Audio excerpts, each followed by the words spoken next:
playing Zagara, Adzakupi playing Tyrell, and Nintalis playing Arthas. Alright, and on the right side of the map here we have Tip Top with Hafton Sylvanas. Oh, we have a lot of disconnects there. Halomi on Keltas and on Brightwing. On NTC we have Vivicraft. Ooh, and I cannot see the player name because of the chat, so I'll wait a little bit to the Brightwing. But in the Brightwing we have Viren and Elumi on Sonya. Alright, I'm having a quick look here while the teams are moving. So we do have the Tip Top with the Sylvanas on their side, and they choose not to go to some tower shenanigans, but instead there's a lot of damage done there on the ETC player. Ooh. Yeah, ETC is already pretty low, he needs to go back there. Yeah, go away, he goes to top, together with Zagaras it seems. While in the mid there's not that much damage dished out, they're just trying to grasp each other, what are they capable of. Who is one of the scary players here. And Kelthas too goes a bit away. Right, so by the way, as far as talents go in level 1, we do see that Arthas did opt to go with block instead of something like the Frostborn Hunger talent. So going a little bit more defensive as opposed to what I suggested earlier, that he has this bruiser potential. So not too much damage out of Arthas to be dealt in this game. Instead, he's gonna have the block, so that means he's gonna be more on the defensive side. Interesting choice there. Ooh, and Sylvanas was taken down there, kind of missed it out at the, I think it was at the bot lane there.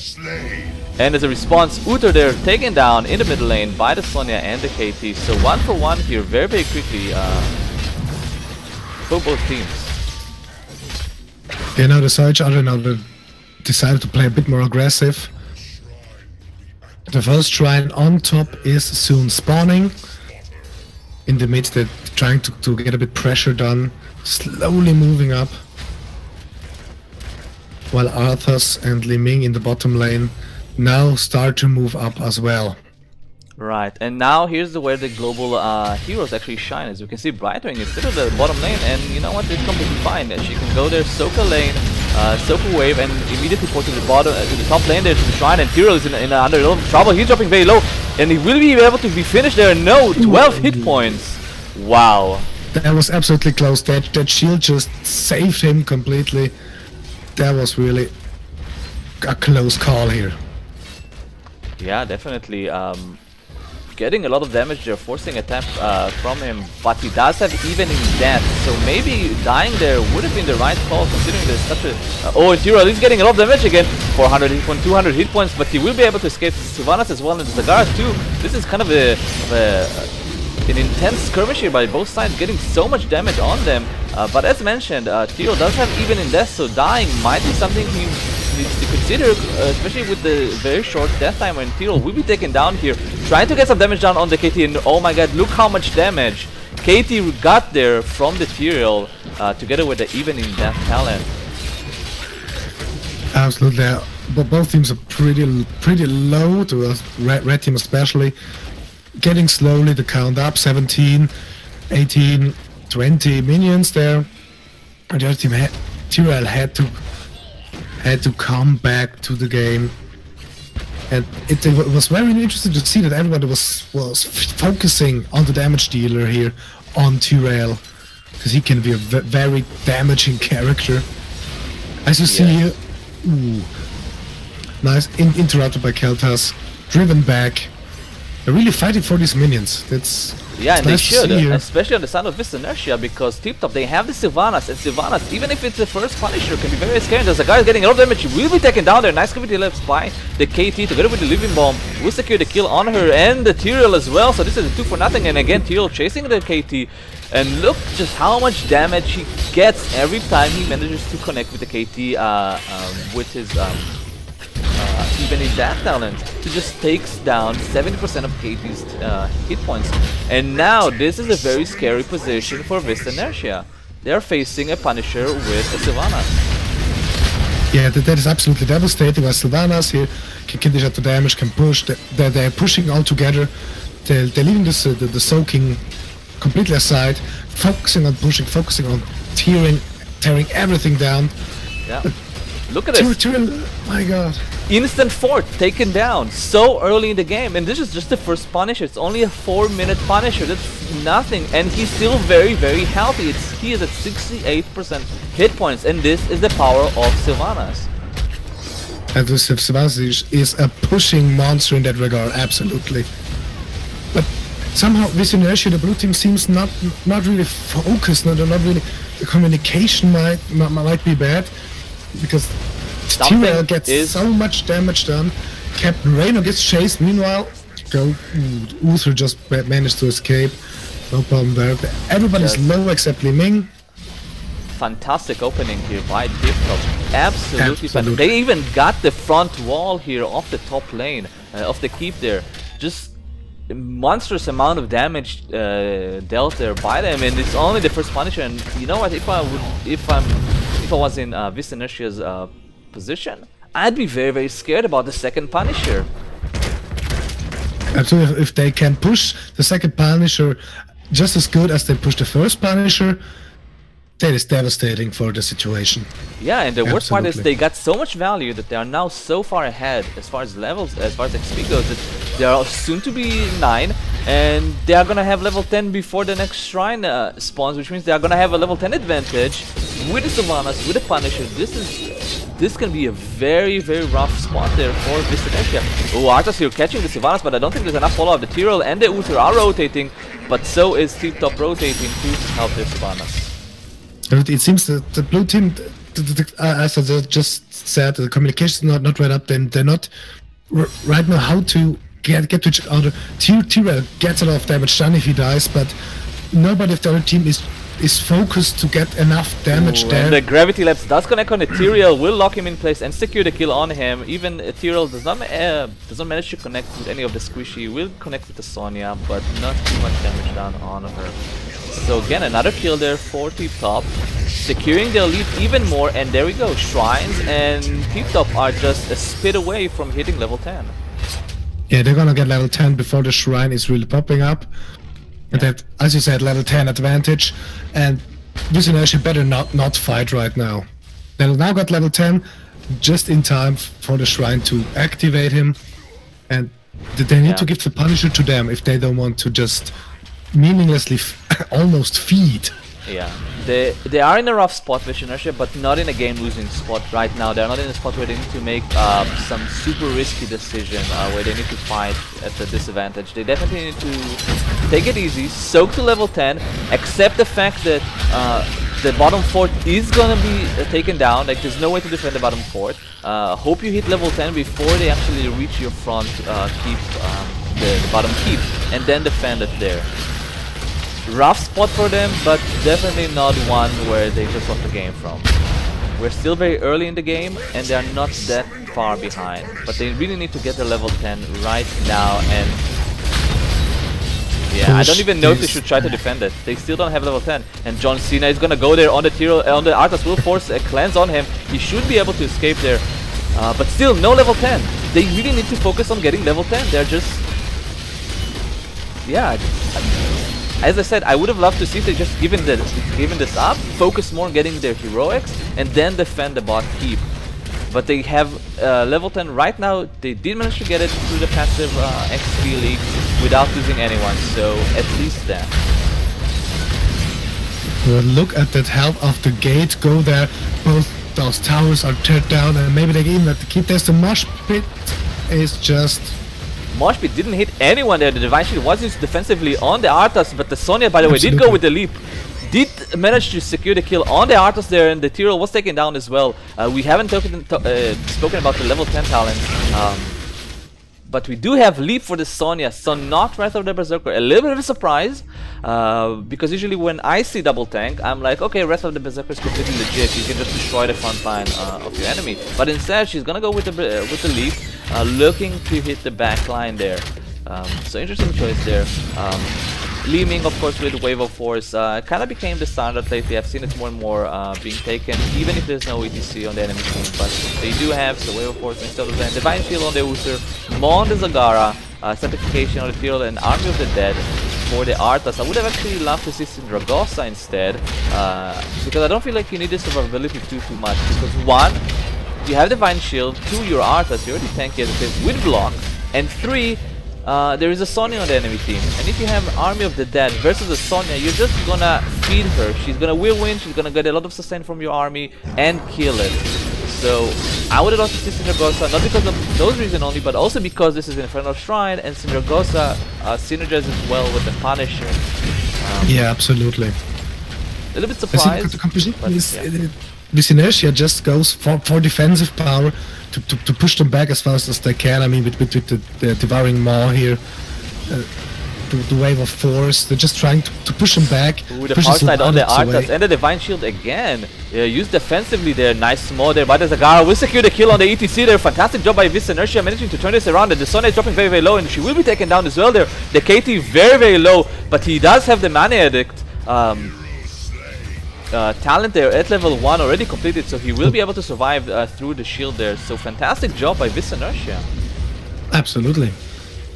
There was a good pushback, just as I said. They're looking to push everybody back. And they managed to do just that. And if they keep up that momentum that they have right now, this could be a game changer for them to build up a good defenses, picking the right targets off at the right time.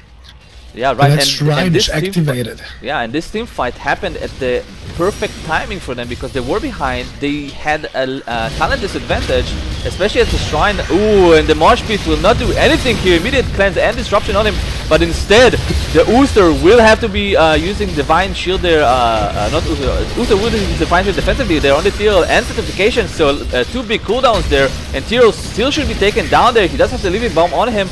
But will he be able to get some value with even in that? But no, he won't be able to. The Tyrell will be taken down as well, and the Sonya, so 2 for 1 there. And the Sylvanas is dropping very low there, but the Li Ming is a little bit low there. And wow, Tip Top, they were on the back foot there, right as the shrine spawned, and all of a sudden they came ahead. Wow. They just need 6 more minions to get the Punisher with Inertia, while Tip Top has just over the half of the minions. Ooh. And it's very risky to go in now. Nice Zagara is trying to steal as many minions as she can. Yeah, she had some fantastic baneling, managed to sneak like, to steal like 4 of them, only 1 more. Oh, the baneling, not doing anything, they did hit the minions, so no skeletons there, they just need 1 more skeleton. 1 more on each team. Oh my the god. Arcane Punisher goes to Tip Top. My god, that was a damn close call. That was really nice. And nice they have to a watch Sylvanas. here. Arcane Punisher with a Sylvanas. This can be a disaster. But I mean, Tyrell manages to bait 4 members there off Tip Top to the top lane there, which gives just 3 damage on the Punisher in the mid lane. But not too much damage there. Ooh, the Arthas getting caught by the Gravity Labs and the Power Slide will be taken down there. Uther with the Divine Shield defensively on him himself like any other good Uther out there. But again, a kill there for Tip Top. And the whole first levels are taken down without further problem. Look at the damage that is dealt here on the gate. And the Punisher, 40% health, 30% health, just managed to get damage and damage and damage on there. I just can walk to the core like that almost. Meanwhile, they're hitting level 16, almost level 17 soon, a big level advantage. Right now, it's really risky to pick a fight right now. Tyrell tries to go in, shields himself, and needs to get away now because he's getting focused. Nice maw here to get some space. So fantastic maw there, so much damage down on the KT. He's dropping very low there. The Tyrell is dropping low as well. He will be taken down, but he does have even in death, so he might be able to snipe the. Oh my god, the KT! Very nice. Very nice call on KT here. Yeah, fantastic. That was really nicely done. 1 for 1 exchange, which favors Vis Inertia because they are behind on levels, which means they get more XP on the kill. They have a lower death timer, but still, despite that, the top lane was pushing with a camp and managed to get a keep down. And now you have the top lane. It's going to be consistently pushing throughout the game, and this is something that can easily snowball ever since the minion patch that actually made them minions. So something for Vis Inertia to keep in mind. Absolutely, they need to focus someone on defending against the coming minions on the top lane, because without notice, without you even knowing it, your core gets taken down by minions, and you just stand there in the middle of a team fight while everything stops, and you are just there like, what the hell just happened? Ooh, nice power slide there. Wait, we have a skirmish happening here. Nice power slide there on the Tyrael, and a nice Mosh there, but will get instantly interrupted there. And the leap there on the back line on the Uther, not the best target there, but Tyrael still dropping very low there with the polymorph there, securing the kill on him. But he does have even does not manage to connect with anyone actually. Oh, a little bit misplay there by the Tyrael, missing a lot of damage there, but now they are on the back foot with this inertia there with so much damage done on the Arthas, and he will be taken down there, just blown up immediately. Wow. 2-0. If they play it right, they can just get the fort out of the way and march to the core. But this is getting dangerously low. He does, but they do have the Sivanash, which makes the keep a non-issue, which actually allows them to just push pretty easily there on the bot lane. And now you have two lanes that are going to be constantly pushing on your core. And the third lane, the mid lane is worked on right now by the camp. Yeah. It's almost a hopeless situation. I won't say that, but it just seems at the moment in favor of Tip Top, level 18 to level 16. The ults are down for a moment right now. This could be game. They are on the back foot with Sinisha, definitely, and I think they need they have to fight right now. They have to force a team fight right now, because the next Punisher, if Tip Top actually gonna win it, is gonna go straight to the core. So you just cannot allow it to happen. You already have Catapult pushing in that lane. You have to force the fight, and they are fighting here. A lot of damage done there on the Li Ming, but she will be topped off, and the Mosh Pit, the Maw will only hit the ETC there, but the Sonya is dropping very low. She will use Leap defensively there.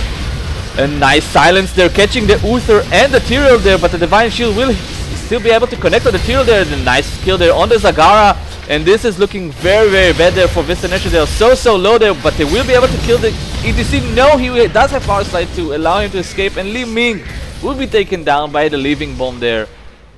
2-0. Yeah. So unbelievable. If you look at the damage, Sylvana is just a siege monster with almost 100,000 siege damage here. Sagara is slightly more, but hero damage is dealt by Li Ming mainly. Oh, and the Tyrael there. Oh, the Mosh Pit there will secure the 2 kills there on the Uther and the Arthas there. And they will, well, they shouldn't care about the Uther anyway. And I think this is game. I mean, look at this inertia. Sure, Li Ming and Zagara will be alive, and they have the Uther, but they staggering death timers now. Tyrael and Arthas are gonna be late to the party. You have a Sivanash, you have a Punisher, you have a lane that's already pushing with 2 catapults there. I don't know if like, I can't imagine this inertia defending this. There's no way. That could be game. I see no possibility in defending this, because just the Punisher just slowly walks its way to the core, and there are 12 seconds until Arthur spawns, 5 seconds for Tyrael. Yeah. They're just gonna be far too late to the party. This is it. This is it. This is GG. They can't stop this mayhem right now. And the first map seems to go to Tip Top. And look at the damage there. But no use there. GG. First map goes to Tip Top. Very solid gameplay from Tip Top. They really acted as a team. Absolutely fantastic. Yeah. Yeah. Finally. And we do have this inertia. There we go. This inertia here with Captain Raynor playing Karazim, Pitor playing Anubarak, Atsukupi playing Muradin, Aruzal playing Sylvanas, and Nintels playing Falstad. Right, and on the right side of the map here we do have Team Tip Top, the winners of game number 1 here, with Haft on Li Ming, Biron on Arthas, Halomi on Rhaegar, Elumi on Kerrigan, and Viviancraft on Tyrael. 3, 2, 1. Fight. And you know what, despite the fact that Visionary does have the Kerrigan, the Sylvanas on their side, again, we don't see any tower rush. And then again, especially on this map, and especially when they have a Falstad, I'm a little bit surprised. I would love to see 4 men, or not 4 men, even 5 men, going all the way to the bot lane, for example, trying to snag a tower there, and having the Falstad immediately rotating to the top lane as they're done. I feel like they could have definitely got away there, especially with Mirrodin there to tank the zone out. But you know, as it stands, they are gonna decide to go for this, you know, usual skirmish there in the middle of the map.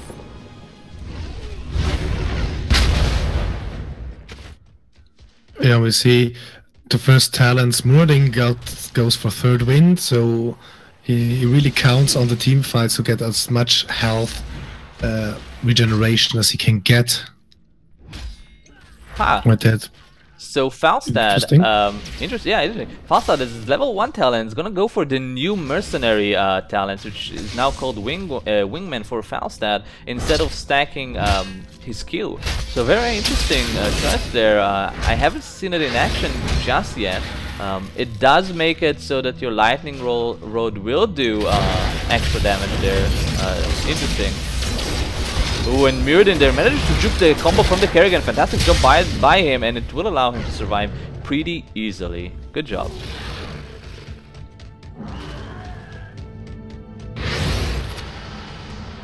It's pretty solid. Sylvanas on the bot, yeah. Yeah, what's that about, Tucker? Go ahead. No, you go ahead. It's a lot of pressure done on the bottom lane there by Sylvanas and Anubarak. I mean, one tower already out of ammunition, the other one was just taken down right now there. There is a rotation, they need to be very, very careful there. And the combo will not be able to land on her, I don't think so. Oh, and a nice spikes there by Anub, denying the Kerrigan from executing her combo on the Sylvanas. And I feel like if she would have been able to, that would have been a one dead Sylvanas. So fantastic job by Anub there with the kill, and both of them for doing a lot of work on the bottom lane. Well, Tura and Rhaegar going for a first early camp right there for the Siege Giants. While the first tribute is spawning and Arthas is already in place in the top lane, waiting for Falstad to come. Right, nice in position, setting up. Yeah, they have a nice position, but the Arthas kind of waiting in the bush there. But I want to say a little bit of the RNG that we do have in the game favors Tip Top, because the tribute spawned at the top, which allows their giants to get some value at the bottom lane. So just a minor thing there, wanted to point it out. Absolutely, you're right. In the bottom lane, the camp is pushing. No, but Arthas gets focused and gets down. Oh, fantastic job by Vis Inertia. Yeah. Yes, it was really important here. But Li Ming is just always disturbing. Yeah, this is what we were talking about earlier. You do need the poke here. And Li Ming provides exactly this. And fantastic job killing the Kerrigan as well there, just as the Arthas came to the area. So Vis Inertia looking a lot stronger in game number 2 compared to game number 1. Absolutely, it's almost a completely different performance, and they're going together. They seem to know their heroes and know the composition better.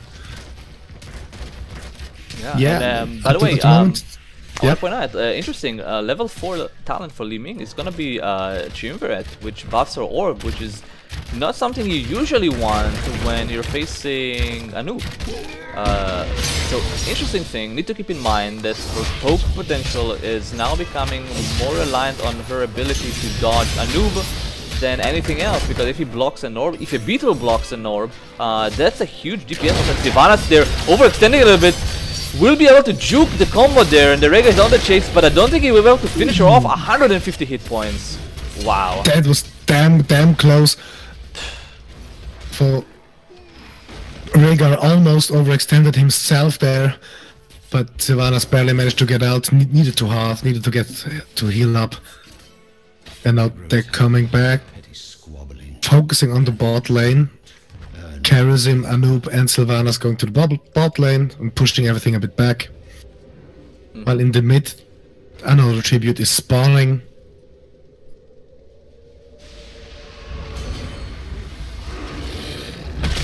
and we wait for the team fight to break out. Right, and if you look at the damage done, Li Ming with 10,000 damage, which is double than the second highest one, so on either of the teams, 5k, which is a poke damage, really pays off here. We're in a nice nice combo there on the Carvisjocker by the Kerrigan, but not able to secure a kill there. The Muradin is dropping very, very low together with the Carvisjocker, and I think they will be able to escape just barely then. The Arc is very low, but no! Carvisjocker will be taken down by the second combo of the Kerrigan. Fantastic job by them, and Anubarov is in a bad spot, will be taken down as well. So Tip Top 3-0.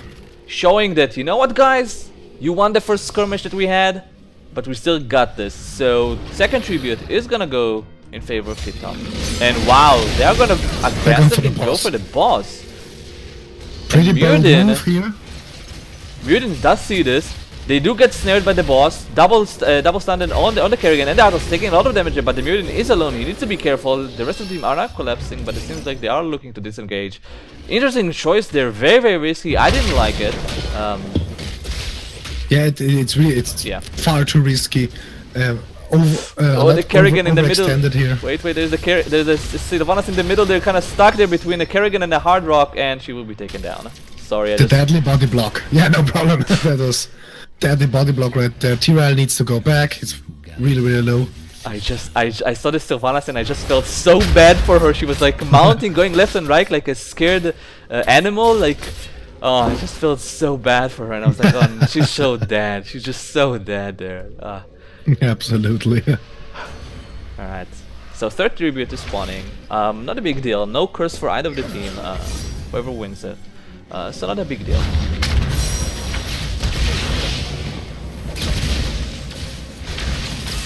Yeah, there's not much damage dealt right now. Li Ming trying to get the use of her maximum range of her orb. Yeah. And now the rooting Carvisjocker gets low, gets away. Kerrigan. Oh, nice combo from Kerrigan. Carvisjocker gets taken out. Fantastic. And immediately focused by everyone. She can get behind the wall just barely. Anoop gets focused. A little bit of shielding. Can't help. He gets taken out. Again, they push everyone back and they get the tribute without further problems. Yeah, so the second tribute. They get the tribute, they get the level 10. So Tip Top, all of a sudden back in the lead there when Inertia actually opened up very, very strong. And immediately they're going to respond with the boss. I like this decision. You have level 10 and you know me, whenever you have an advantage, I feel like you need to aggressively get used to it. Like, I just don't like to play it passively. And taking boss is one of the ways you can get ahead. You take the boss, you force the enemy team to respond to it. Muradin here with a little face check. I mean, nothing of course that you can do. They just now hit level 10. I don't think they can collapse. They still have Sylvanas in the bottom lane there. They are trying, I think, to fake aggression here because they are 4 people here with the Sylvanas only now rotating there. But they do have a fast start with a Gust. Need to be careful. Fast start is in position, but the boss is still alive, and the Gust has been used prematurely, and they actually managed to steal the boss. Oh my god! Nice move, but a really, really good move as you see that. 4 people dead from Tip Top. Fantastic wailing arrow by Sylvanas hitting Sylvanas hitting pretty much everyone on Tip Top together with the boss steal. I completely disrespected the Muradin, you know, just sitting there checking there because Sylvanas was at the bot lane, but what the hell do I know? Fine timing, my god. Yeah. And now with Sylvanas pushing potential, just moving, the boss is moving, everybody's back by now, but still you gotta focus the boss or he can just walk right down everything you have. Right, so they are calling for a retreat. I wouldn't be surprised if they're gonna try to take their boss immediately, but instead they're gonna go for the mid lane, probably feeling it might be a bit too late. I think it's a fine choice anyway. Absolutely fantastic job by them. I mean, I just said 2 minutes ago, Tip Top are back again into the game in a lead by winning that last team fight in the tribute, but you know what, all of a sudden Inertia are in the lead again with a pretty significant lead actually, a level and a half. Absolutely, the third tribute is about to spawn very soon. 2 tributes on either side, so the next tribute decides who gets the curse. And there's the bribe. Getting the camp in the mid. Just getting a little more pressure up there. Do good amount of damage down there on the fast start. Oh, and this is so good from Mr. Nesha. They do have the level 13 talent, do keep that, but Arthas is getting, Sylvanas is getting the combo and it will be deleted. Immediate intensification. He's a little bit prematurely there, but does get a lot of value there. The Arthas does get down to start healing connected on him, but Anubar will be taken down there. So 2 for nothing, and this is gonna be a curse for Tip Top. I just don't know what to say anymore. They had the advantage, they still lost this team fight. Yeah, I don't know what happened there. The team fight was again on the side for Tip Top. They just managed to pick Sylvanas off first to get the main damage dealer away, so they can focus on who's ever left. And there was unfortunately Anubarak, who is right now back in the game. The curse, they need to push the hell out of this curse. They need to make some get some ground again to make up for the lost boss. Yeah, definitely they do need to use this push to get the extra XP that they are missing right now. I'm surprised nobody is at the bottom lane soaking it, because your main focus will be to catch up on XP. You just hit level 13 now, so it's not that you can get an advantage. So I'm a little bit surprised they don't have anyone there, but instead there are 5 men in the mid lane, losing a significant amount of XP just to take it forward. But still, they are catching slowly but surely in XP. They are not, they are not level and a half behind anymore. Instead, they are about half a level. So consider by them rotating to the bottom fort there, but Mr. Inertia are rotating as well. Kinda with Muradin and the Sylvanas. They need to be very, very careful there. Muradin, I feel like maybe overextending. Oh, he is overextending, and they are smelling it. They are smelling it. They're trying to collapse on him, but he does have his dwarf toss, and I think he should be able to escape. And yeah, easy peasy. We are getting pressure up on the lanes on both sides. The next team fight is imminent. Just poking each other a little bit. Everybody's getting in position to know, should we go in, shouldn't we go in, where are the others? Now they're going back, getting some of the vision, going back, getting to soak a little bit, catch up. Both are level 14, now level 15 for this Inertia, and they managed, it's just 1 level behind. They really need to catch up, defend a little bit, and get another push on the way. Yeah, it seems like this Inertia a little bit more on top as far as soaking the lanes go, because they were about half a level lead when the curse ended, but all of a sudden they're again about a lead ahead. So, oh, fantastic job there, killing the Pastor. We kind of missed it, but the palm will end on the Sylvanas there, but I think she's still gonna be dead. Oh. Yes, absolutely. Felt that Sylvanas and Karasim are not dead. Anubarak follows, and Muradin, run the hell away, come on. You're the one with a lot of health, but you need to get away. And they go for the boss. Yeah, 4 for nothing. Easiest boss in their life.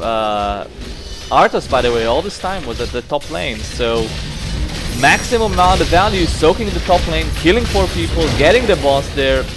Easy peasy, no problem. Tip Top all of a sudden are back into this game. This game just so much better to watch than game number 1, where Tip Top was in the lead pretty much the entire game. Instead, in game number 2 here, we just see back. Oh, and Fasta, look at him. Look at Fasta. He's looking to roll and gust. Oh, he kind of showed himself. He kind of showed it. Oh, this is gonna be sanctification. Sanctification or not? They are running away. They are just disengaging. So free boss again for this Inertia. Wow. They just yeah, they gave the boss to this Inertia without really fighting for it. And Reno gets taken down on the way away. Yeah. And this is pretty devastating, with the boss slowly marching and a curse. And a curse. What? This is very devastating, and that could mean game if they really focus on pushing now, really get together with the boss. This is gonna be minimum getting the other team away, keeping them away from the boss as long as possible. Yeah. This was, I mean, and I just said again a minute ago, Tip Top got into the lead after having this 4-man kill, and all of a sudden this Inertia, like, we don't care. We're just gonna steal your boss, get a Rhaegar kill. Pom gonna go in the Myrden, but it's not gonna be triggered. He will survive, however. Still, Arthas is dead now, and Rhaegar's back in action, so Tip Top are staggering their death timers. And this is very, very dangerous for them, because I feel like if they can secure another kill, that could be at that point game. And the boss is very well. Oh, I'm surprised they're not trying. Two-thirds of his life, almost half-life now, and goes for the core, and at least gets the shield away and maybe a bit of damage. I'm surprised they're not pushing with the boss there. I mean, the boss is gonna tank the core anyway, so your team is not gonna get any damage. I mean, it's exactly the same as team fighting in an open space from that point of view. And they are 5 people versus 4. Of course, with boss still doing pressure, doing a little bit of AoE, so I'm really surprised they decided to play this extra safely, I guess. This is the word that's gonna be used probably. In that case, very surprised. They just made a way. The bot lane is now open. The core is open. The core can be attacked. I think that was the major point here, to show Tip Top, come on guys, you're not in control here. We take your 2 bosses. Yep. Have fun coming against us. Yeah, and this is a very important thing to note on this map, because all of a sudden, Tip Top now need to be very, very careful about the bottom lane, not only because it's gonna be constantly pushed by the catapults, but also because the boss now, which is on the side of Vis and Russia, is gonna be an added win condition for them. So they need to be very, very careful and very, very worried and eyeful of what's happening at the bottom lane. They need to keep their eyes open so they don't get pushed too far to the core. They're hovering around at the boss, and I think they're not right sure. Should we take the boss or not? Will they take them away another time if they take this boss again? They want to do this. They want to do the boss, and they are doing the boss. They are doing the boss. No one's around to spot them. Tip Top are smelling this. I feel like Hero is slowly rotating to the top there, or not, or yes, or not. Oh my god, they got a boss. But they take get a the boss now. Wow. Now Tyrell's a little late to the party. Okay, they got it. There are at least 4 or 5 people there. Let's get back. Let's go back in. From behind. Man, I was focusing on Tyrell. It looked like he's going to the top lane, then stopped to kill the minion, then going again to the... Like, I felt like they felt... It looked like they felt that there's something weird going on there. And I mean... You don't see any of the members anyway of this Inertia. You should expect them to go for the boss or something like that. But instead, keep number 2 here. Gonna be taken down. Oh, in the double combo there by the carry, and all the fast are getting all the damage, but he doesn't get the cleanse there. Fantastic wailing arrow, hitting 3 people there with the Tyr being taken down there. And so much damage is on the Rhaegar there, and I don't think they can secure the kill there, and they will actually secure the kill there. The fast start will get the bomb not triggered, or will it? No, it will not be triggered, but he will stay alive, and this is gonna be game. Yeah, Li Ming is the last one alive. She can't. She can push this back. Everybody else is alive from the other team. Yeah. Li Ming just wandering around trying to get a bit damage in, but this is game. The second map goes to this Inertia. Pretty sure. Yeah, this is not everybody's dead. At least for 21 seconds, and this is GG for this Inertia. Fantastically played. Very good moves, very bold moves. Absolutely fantastic. Too much boss stealing going on right there. Oh, definitely about that. Oh my god. Wow, game number... This Inertia with Peter playing Anubarak, Alzekopi playing Muradin, Captain Raynor playing Uther, Nintels playing Jaina, and Aros Al playing Sylvanas. And on the left side of the map we have Tip Top with Hafton, Tychus, Salominius, Sonya, Elumi on Zagara, Vivicraft on Johanna, and Viren on Rhaegar. Okay, and the game has started, and interestingly enough, Jaina is her #1 talent. I already can see here. One for Conjara's Pursuit, so no Frostbolt, no attempt to go for some super pokey talent. Instead, they're gonna go for the extra sustain here throughout, you know, having extra mana.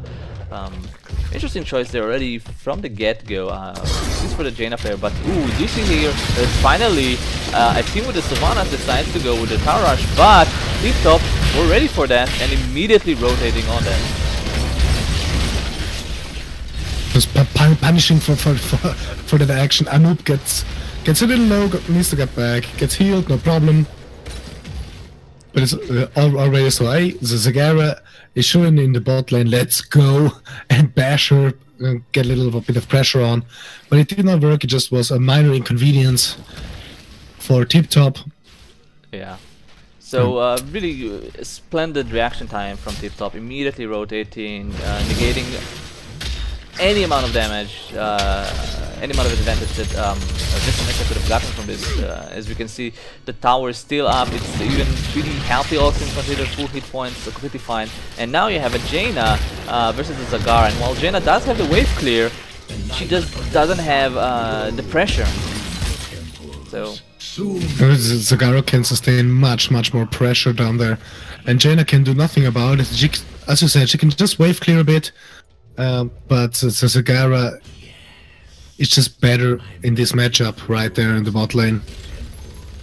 Yep, and especially if you consider that Zagara actually went for Infest on level 1, so her minions are doing a lot more damage, but again, Jaina does have the wave clear, so a saving grace there for Visionaire.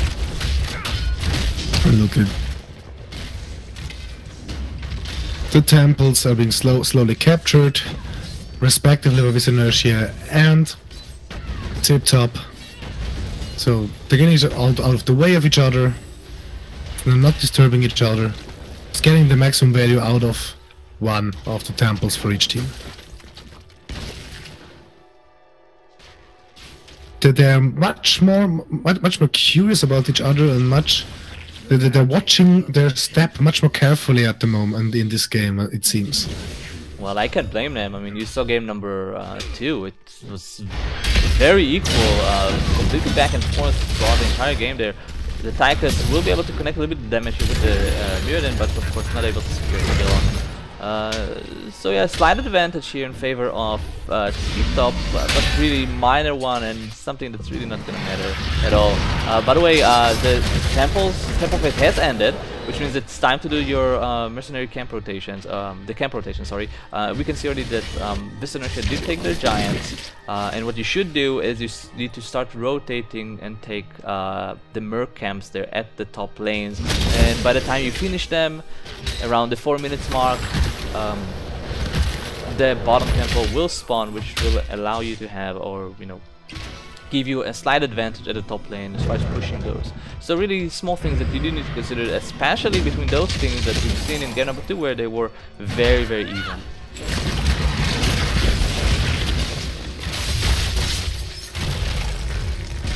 Absolutely, they're poking each other, not that much. Zagara gets a little bit under pressure. Sylvanas now will just manage to get out there. Yeah, Sylvanas the pressure's holding up.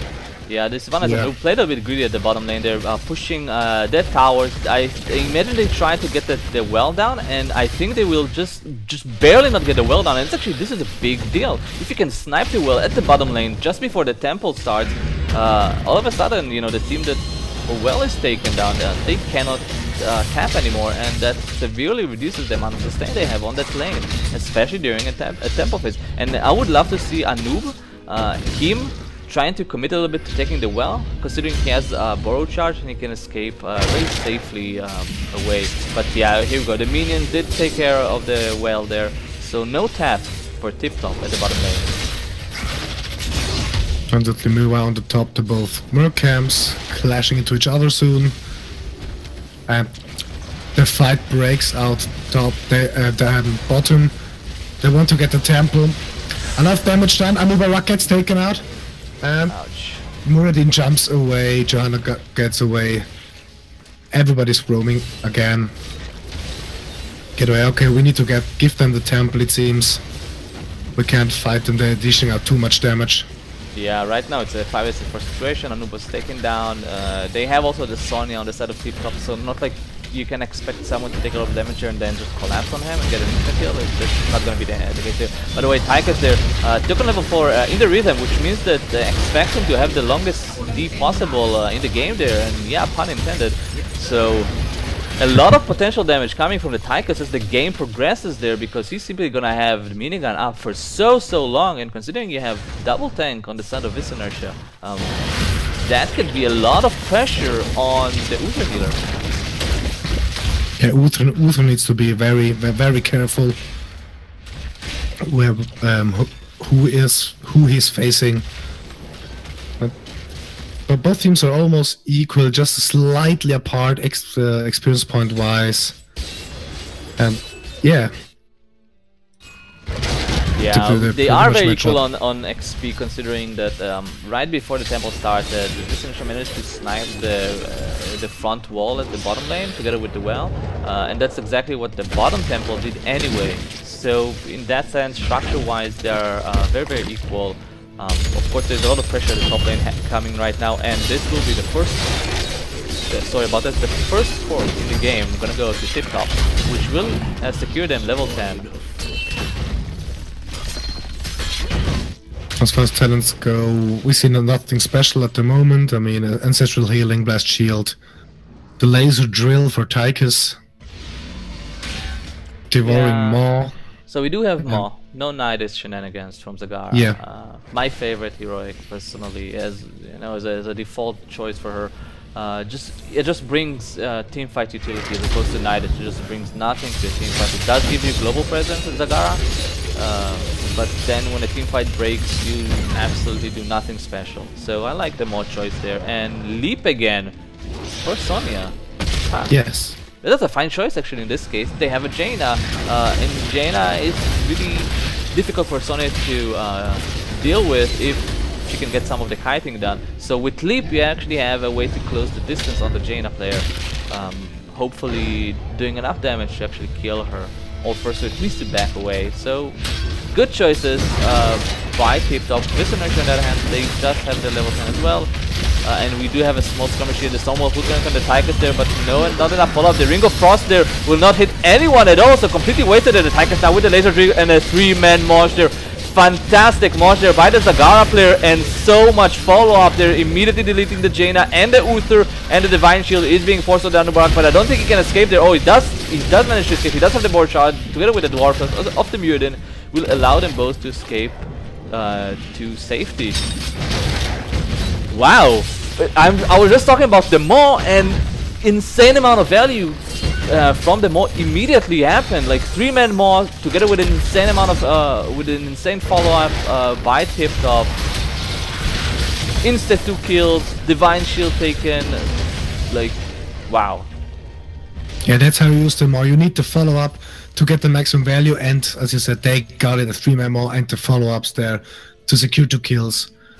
The first temple is taken, the second temple is pretty surely taken too. Anoop gets there together with Uther, Muradin and Jaina. But the whole gang is coming up, and another team fight breaks out, and if they don't manage to get out in time, this could be devastating again. Oh, 3-man Leap there, getting the 3-man stun, and the Jaina dropping very low, but Sonya, did she overextend? Rhaegar does have the Ancestral Healing, will connect on her, will keep her alive, and instead the Muradin will be taken down, and this Inertia, look at them, they are so low on hit points, all of them. Yeah, they can't really pick the fight right now. Need to go back, focus. I'm trying to push the bot lane a bit back. The Tychus is doing so much damage. I mean, you saw them, I don't know if you saw, but the Muradin, the moment Tychus connected on him with his minigun, the Muradin just dropped low so quickly, and eventually, you know, secured the kill on him. And Tychus now with his minigun has an extra 2.22 second to its duration, so becoming very scary here. From my temple. Absolutely, Tychus is a very solid hero. In such a case, he can dish damage out like crazy. And if you see just how they're taking the camp together with Johanna, with the small stun from Johanna, this can be really devastating. Those 2 seconds can make or break. Yeah, team and fights. now, especially with level 13 that they have, now Tychus has that's the staff, which just allows him to sit there, spam minigun, and get killed. And there's absolutely nothing on this Inertia side that they can do. Like, you send there Anub and Mutant, both of them can jump on Tychus, and he's just gonna heal so much that it's just not going to matter. So game number 3 here looks closer to game number 1, where Tip Top had the lead throughout the game, and I mean they already have a pretty significant lead here, level and a half. This Inertia definitely not an auto game or something like that. They are about to have their level 13. So you know, again they're going for the boss. Will they get another boss steal here with Inertia? I don't think so at the moment. It seems really solid that they know what they're doing. Johanna is walking back and forth to keep everybody away. No false start, no simplification, so I don't think you're gonna see any boss steals here. The Mutant did try to go for a flank here. He's being chased down, he's dropping very, very low there, but he does bait the entirety of Team Tip Top, which allows the boss to actually reset, but instead Mutant will get the Avatar and the Divine Shield, so two big Gul'dans, and again 3-man Mosh there by the Zagara. Oh my god, and now the follow-up on it. And Captain Rainer on the Uto will be taken down immediately, and the Mutant is getting a lot of damage on him. The Tychus is getting locked there by the Ring of Frost. So, you know, good job by the Jaina, kind of negating a lot of damage by locking Tychus in his position. So, wow, almost a complete disaster there for Vis Inertia with that amazing move once again from the Zagara player. But, you know, luckily Jaina, not luckily of course, a lot to do with skill, but Jaina did manage to let her Ring of Frost, locking the Tychus away from the tanks, allowing them to disengage. And all things considered, Vis Inertia managed to get a reset on the boss. So, not a boss steal, but a boss deny. Yeah, I could say so. A boss reset can, as you see, the lane is pretty far pushed, not many structures standing. This boss could have been also the devastating one to cope with. But now they're securing the bottom temple, getting a bit more damage done on the structures there, and trying to push the bottom lane, while Jaina is trying to get a bit pressure on in the top lane, and the noob and Uther in the mid. Yeah, I can't blame them. They are behind an XP. They need to make sure they're sucking all the lanes. So no big absolutely someone at the top lane, like the Jaina. We saw Anub at the middle lane, and of course Sylvanas was at the bottom lane. So, but Tip Top are looking to make something happen, and I don't blame them. They do have level 16 advantage, which is a big deal actually. We do have the Titan Grenade on Tychus, so even more damage on the tank. You have of course finally the Nerves of Steel on the Sonya, which makes her a lot more tankier. So just things just endlessly become more and more scary here for Vis Inertia as the game progresses. Muradin with the 0-yard dwarf does clear the creep there. Classic.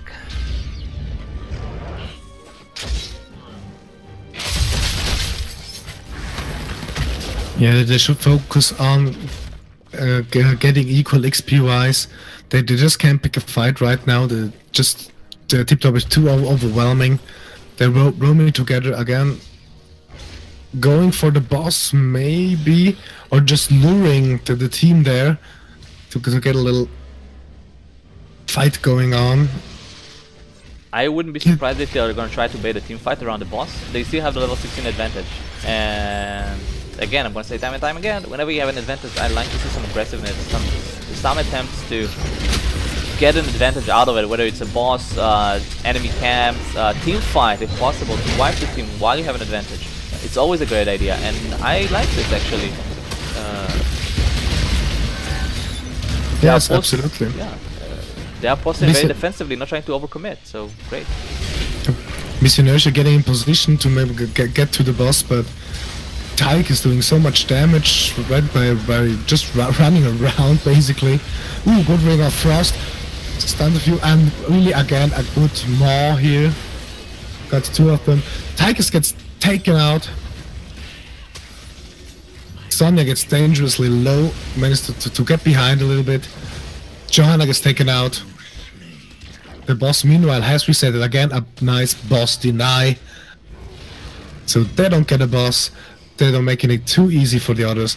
But everybody on Vis Inertia is pretty low.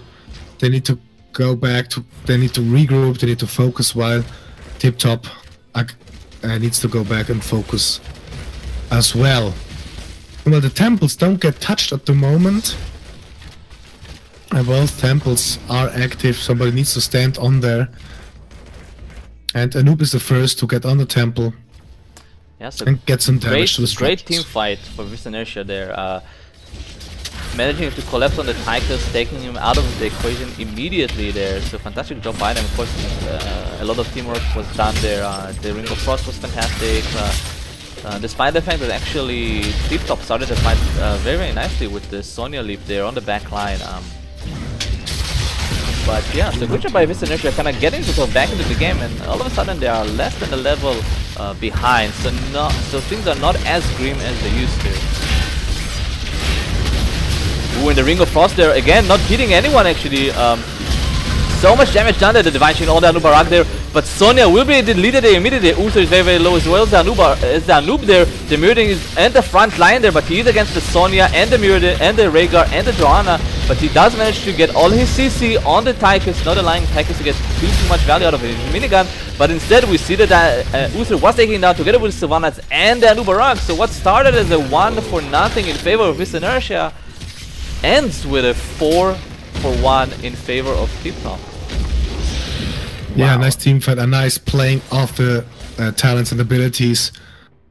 And you just see what Tip Top is capable of if the composition is right. Well, Johanna on the top, taking the top temple. They got 8 seconds until Uther comes back, about 20 seconds till Sylvanas comes back. So they could really have time to breathe now, can focus a bit, can take the boss, and get more pressure on the lanes, and just force Vis Inertia to defend. Yeah, and I have to say, Muradin, Vis Inertia, they do have the right strategy in mind. They are sending the Muradin on the Tychus because he did get a level 16 heavy impact, which means that whenever he dwarf tosses on land, he's gonna stun anyone around him. So having the Muradin on the Tychus ensures that you get maximum amount of stuns on him, disabling his minigun trade for as long as possible. So they have this strategy in mind. They are following it quite nicely, but sadly the last team fight didn't go as well as they hoped for. And they're going together with the boss on the bot lane. Johanna's going in the mid, so could be coming, joining the team fight maybe, yeah. Ouch. And 2 lanes are down, and the core is attackable from 2 lanes right now. Yeah, so the core is exposed. Yeah. That's a rough spot for Vis Inertia, together with the fact that now Tip Top has level 20 between Storm Talents. Rough spot for them. Still quite a little bit of time before they will have their own Storm Talents, which just gives this long window of opportunity for Tip Top to make something happen if they wish. And I wouldn't be surprised if they'll just push the mid lane, trying to secure the last skip there. And I would almost say the core is 1 team fight away. If the team fight is Sure.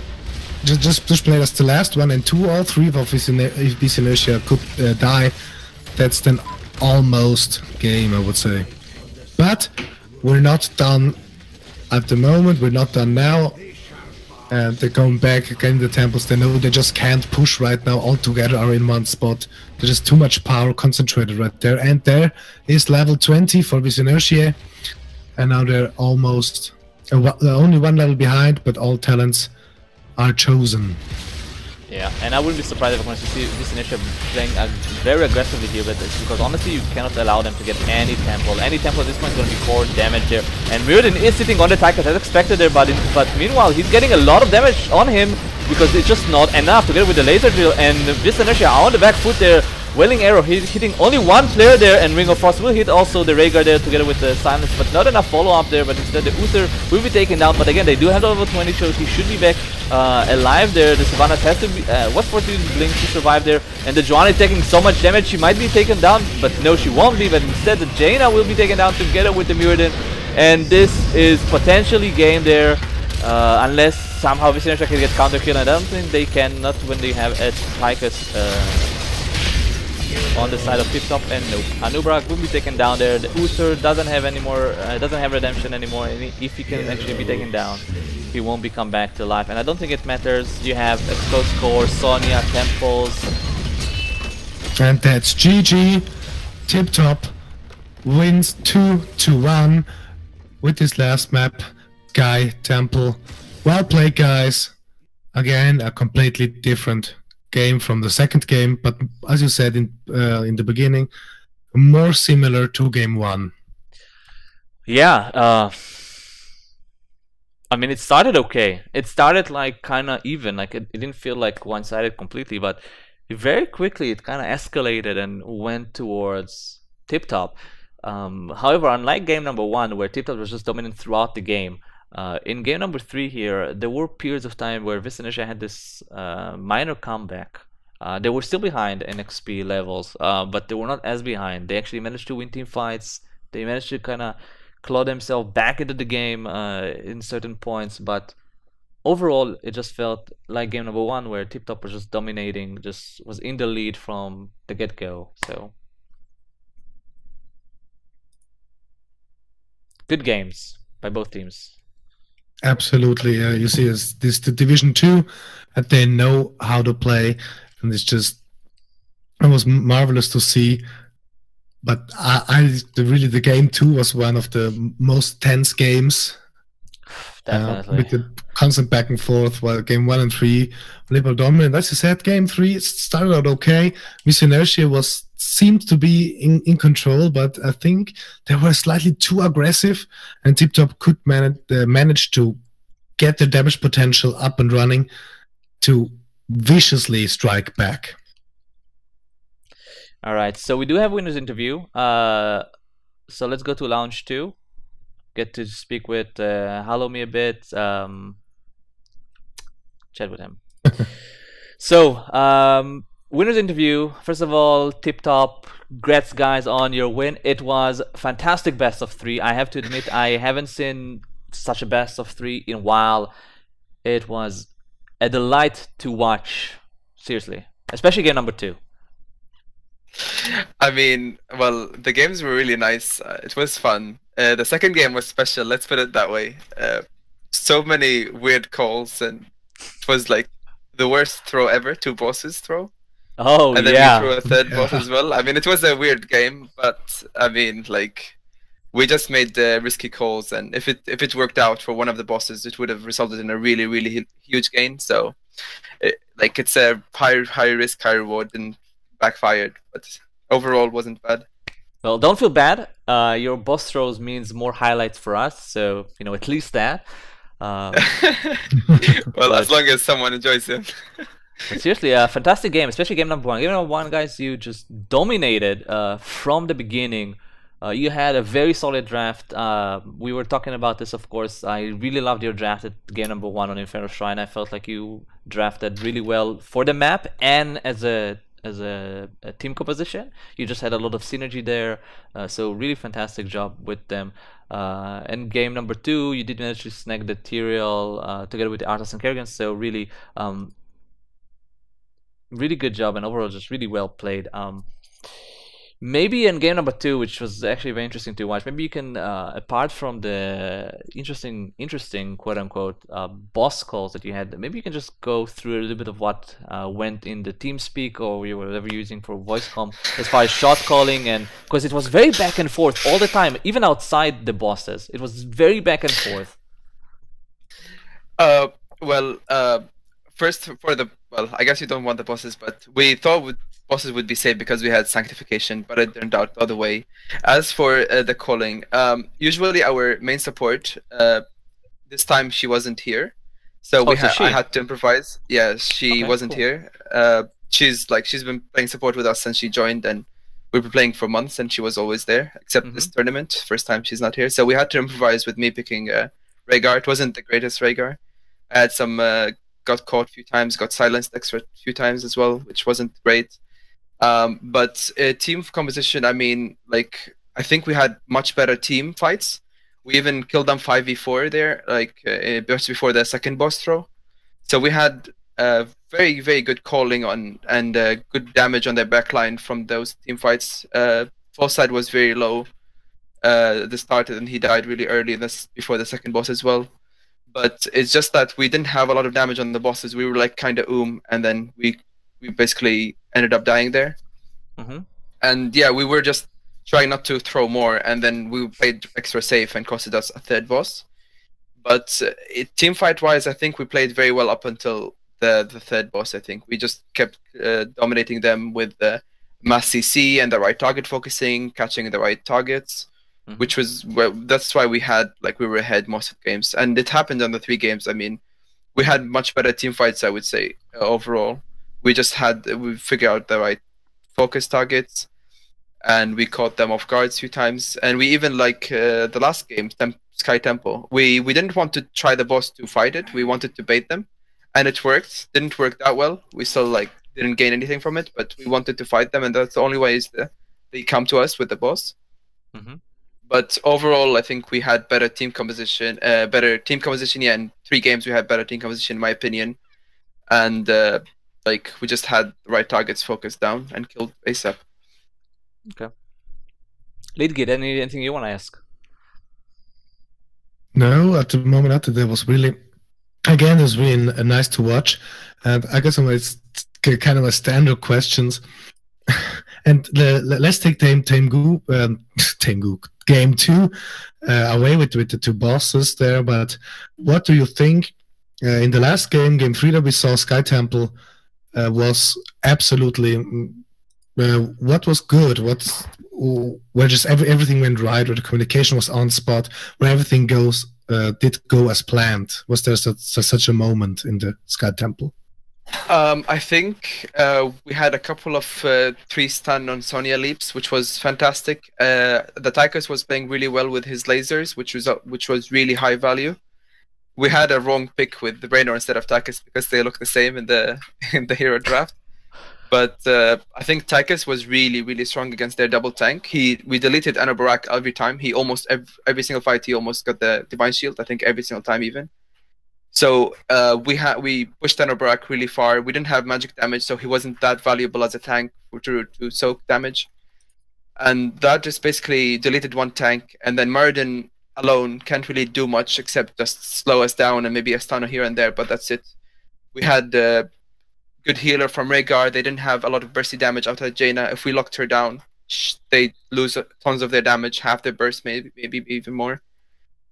And I just think their weakest pick was Sylvanas because it was a weird pick. I think if they picked something other than Sylvanas that did damage, we would have been a slightly worse case scenario for us. Would have been slightly worse.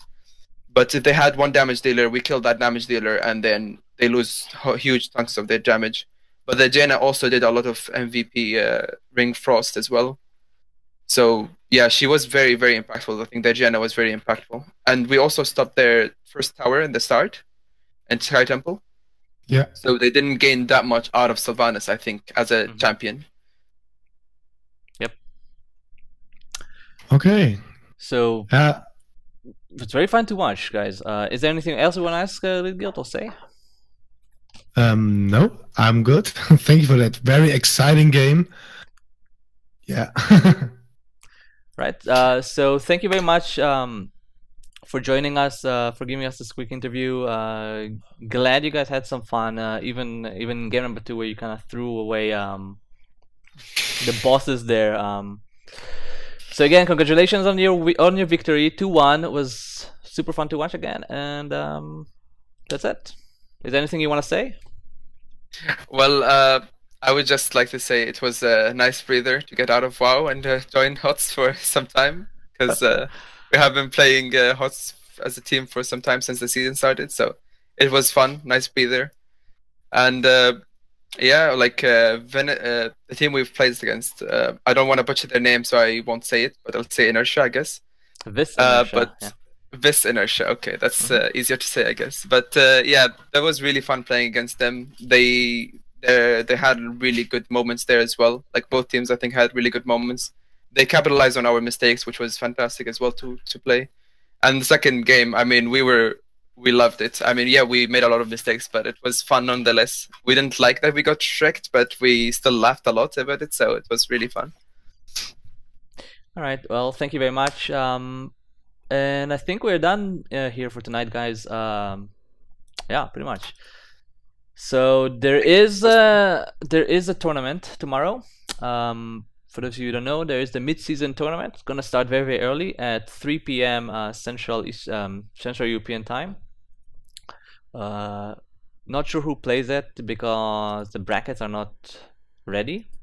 But it's gonna be a very long stream tomorrow. It's gonna start very, very early. Oppa, we have still someone here. خمسة. عدز الباقي إذا ما تبي. Yeah, I'll move. Sorry about that. All right, Lidgid, you with me? Sorry about that. So again, guys, tomorrow we're gonna have the mid-season tournament. Make sure you tune in for that. It's gonna start again at 3 p.m. Central European time. And that's it from me. I hope you guys enjoyed the stream, and we'll see you guys next time. Lidgid, is there anything you want to say for our viewers before we sign off? Thank you for watching. Really intense, nice game. Follow us on Twitch. Maybe join Discord, join Heroes Lounge itself. It's a lot of fun to play here. And we will catch you tomorrow for the mid-season tournament. Thank you for watching. See ya, guys. Bye-bye.